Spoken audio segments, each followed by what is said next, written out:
Welcome back, winners. My name is Michael, and welcome to episode 23 of the Outside Bet.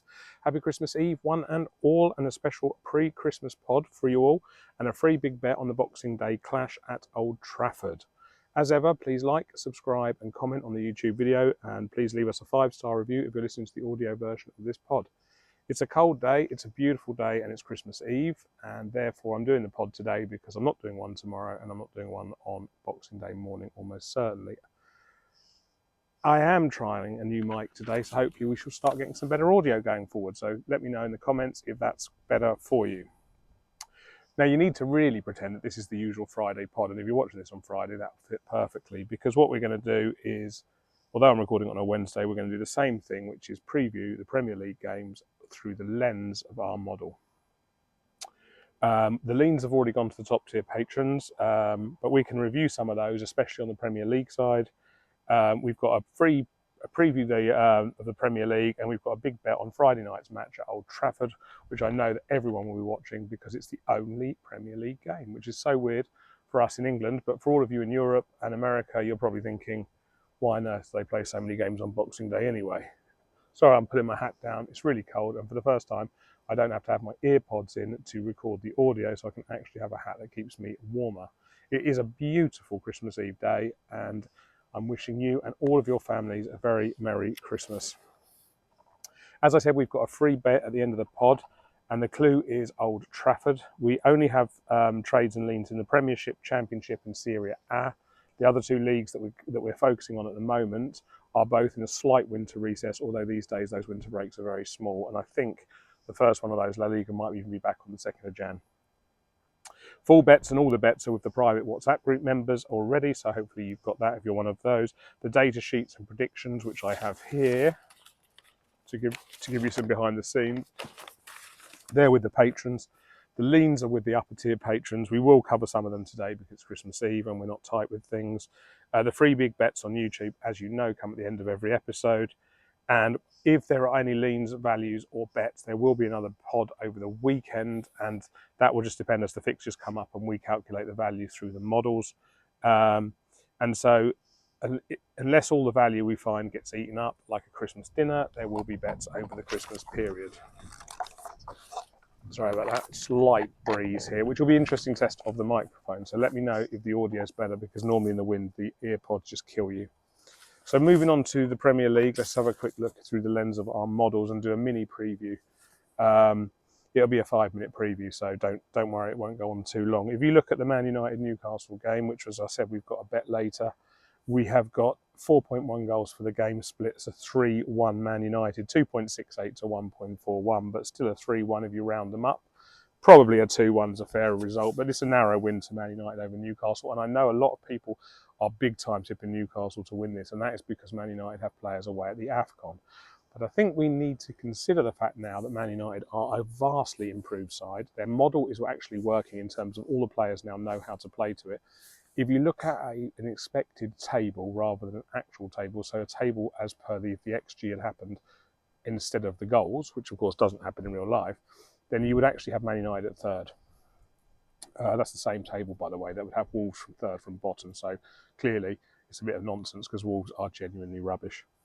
If we move on, we've got City Forest. We obviously expect a routine City win there. They may or may not let in a goal according to our models, but at the end of the day, no one can stop Haaland. And no one can really stop City at the moment. They've got Cherki and Foden playing so well. Moving on, we've got West Ham, Fulham. I mean, it's lucky there's only one live game, should we say that? Because no one's watching this one. And even if the people on the dodgy fire sticks out there around the world won't be watching that one. Brentford, Bournemouth, it's a bit more of a game, isn't it? Brentford are very good at home. The fans are starting to turn on Brentford. I don't know what they expect when they lose their manager and their 3 best players every year, but they are starting to cry out for more attacking and more progressive football. And even though they're doing so well and so well at home, that might start getting a bit prickly at home. But I still think Bournemouth are tired and Brentford are good up front. What will be weird is if they can keep winning penalties without their penalty winner being at AFCON. Slight lean to Brentford in that game compared to the books. Liverpool, Wolves, we've got a lean towards Liverpool, but that's just because we have them at 3-0 winners. To be honest, if I was a betting man, as in a normal discount bookmaker betting man, I'd say there's going to be so many goals in this game. Could Liverpool win 4-0? Yep. Could Liverpool win 5-0? Yep. Could Wolves score? Maybe one, maybe, but we've got them scoring 0.45 of a goal. That is pathetic.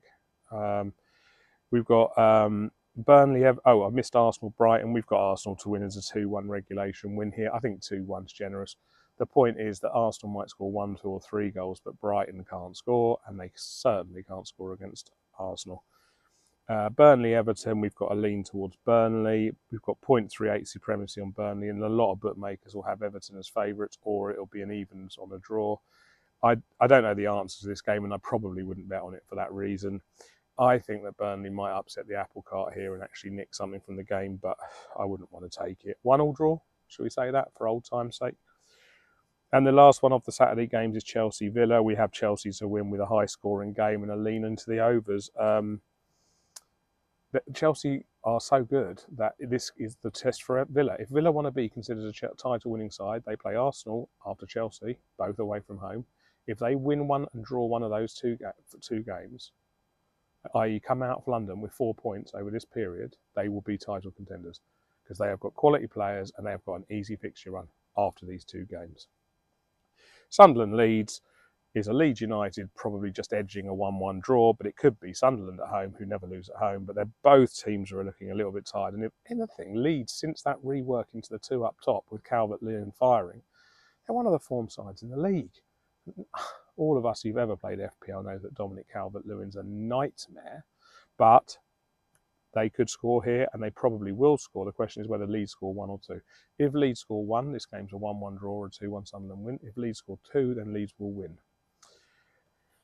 Last shout of the whole thing is the Palace-Tottenham game. I don't know what to say on this. I mean, a lean into the overs. Do you want that? Do you want a lean into Palace? How is that even a lean? There are still bookmakers favouring Tottenham here. The point is that everyone thinks Palace are knackered, and therefore Palace will lose. Tottenham are rubbish, and Palace, for the first time this season, have got 6 days off in a row because this is the game last on the Sunday following the Tuesday against Arsenal. Palace just have to turn up and play like they've played all season. They're beating Tottenham here.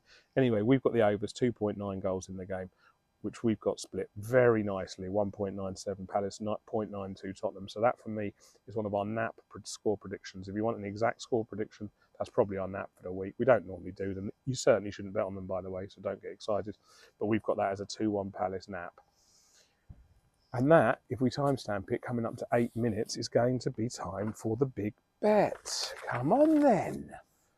And we know lots of people love that, so let's just adjust the hat. Right, and on to the big bet, 8 minutes in. Please like and subscribe and comment on the YouTube video and leave us a 5-star review if you're listening to on the audio pod. We don't mind if you jump straight here, but please do us the favour of liking and subscribing and clicking the bell icon. As you know, we're back in the Premier League for our free big bet, and this time it's at Old Trafford. So let's keep our run going on the free big bets and the Premier League as a whole. We're well over 65% returns on the free big bets, and our aim is over 50, and we return more than even. So that is fantastic. We're heading to Manchester United, Newcastle for the Boxing Day game, so hopefully you click the bell icon and you can pick this bet up while there's still value.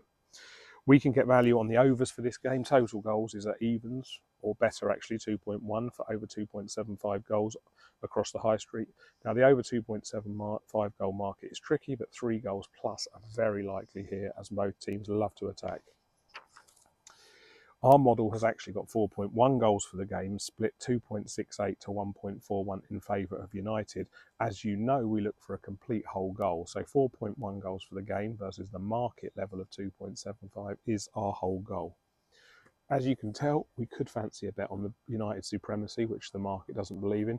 But of course, the market is taking account of the Bruno news. We don't know how the Bruno news will affect United. I don't think it'll affect it much, but I wouldn't put that down as our free big bet, hence the total goals.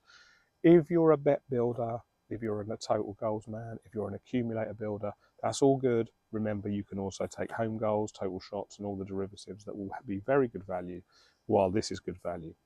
As ever, it's a Premier League bet, so the value will be eaten up. You've got the best value today. It's just over. It's 2.1 to 1 for over 2.75. So if you log on later and see that it's nowhere near that, or that it's over 3 goals or 3.25 goals, then the value's gone. It's been eaten like a Christmas dinner, as they say. Anyway, all that remains to be said is have a brilliant Christmas.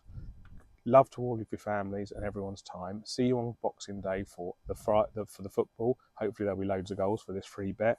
Good luck. Goodbye. Be nice and be safe, everyone. Have a brilliant Christmas. Love you lots, and we will catch you very soon.